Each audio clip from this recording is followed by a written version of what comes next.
முதலாவது savings bank account, SP account அப்படின்னு சொல்லுவாங்க. இது வந்து ஒரு இன்வெஸ்ட்மெண்ட் அப்படின்னு சொல்லி நம்ம சொல்ல முடியாது. இது வந்து அந்த நேமில் இருக்கிற மாதிரியே ஜஸ்ட் சேவிங்ஸ் பேங்க் அக்கௌண்ட். அதுக்கு காரணம் என்ன அப்படின்னா, இந்த சேவிங்ஸ் பேங்க் அக்கௌண்ட்டில் உங்களுக்கு வட்டி அப்படின்னு சொல்லி பார்க்கும்போது ஒரு வருஷத்துக்கு 3லேருந்து 4% தான் அதிகபட்சம் வந்து உங்களுக்கு இதில் வந்து வட்டி கொடுப்பாங்க.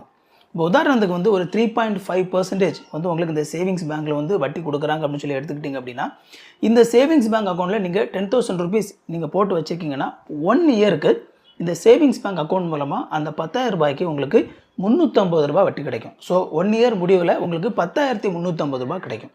ஸோ இவ்வளோ தான் வந்து இந்த சேவிங்ஸ் பேங்க் அக்கௌண்ட்டில் அவங்க கொடுக்கக்கூடிய வட்டி அப்படிங்கிறனால இது வந்து ஜஸ்ட் சேவிங்ஸ் தான். இந்த அக்கௌண்ட்டை நம்ம எதுக்காகலாம் பயன்படுத்தலாம்னா, நம்ம டெய்லி எக்ஸ்பென்ஸ் பண்ணுறோம் இல்லையா, அதுக்கு வந்து நம்ம பயன்படுத்தலாம். காசு வந்து நம்ம கையில் வச்சுட்டு பயன்படுத்தாமல் ஒரு மினிமம் காசு வந்து மட்டும் நம்ம கையில் வச்சுக்கிட்டு மீது எல்லாமே வந்து இந்த சேவிங்ஸ் பேங்க் அக்கௌண்ட்டில் வச்சுருந்தோம் அப்படின்னா நம்ம ஏடிஎம் கார்டு மூலமாக நம்ம டெய்லி எக்ஸ்பென்ஸுக்கு இதை பயன்படுத்திக்கலாம். அது மட்டும் இல்லாமல் இது வந்து ஒரு பஃபர் அக்கௌண்ட்டாகவும் நம்ம பயன்படுத்தலாம்.